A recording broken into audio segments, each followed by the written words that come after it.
মুন্সিগঞ্জ শ্রীনগরে লিজের জমিতে পাকা ভবন নির্মাণের অভিযোগ উঠেছে।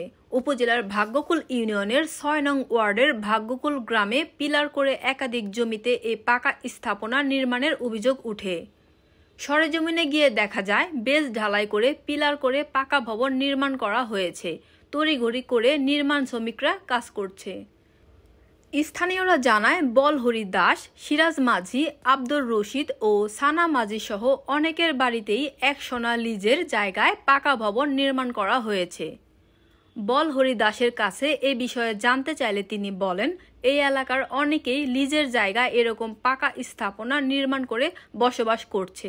ভাগ্যকুল ইউনিয়ন ভূমি অফিসের তহসিলদার মাহফুজ বলেন, নিয়ম ভঙ্গ করে থাকলে তাদের বিরুদ্ধে প্রয়োজনীয় ব্যবস্থা নেওয়া হবে। এটা আমরা নেই করছি। ঠিক আছে।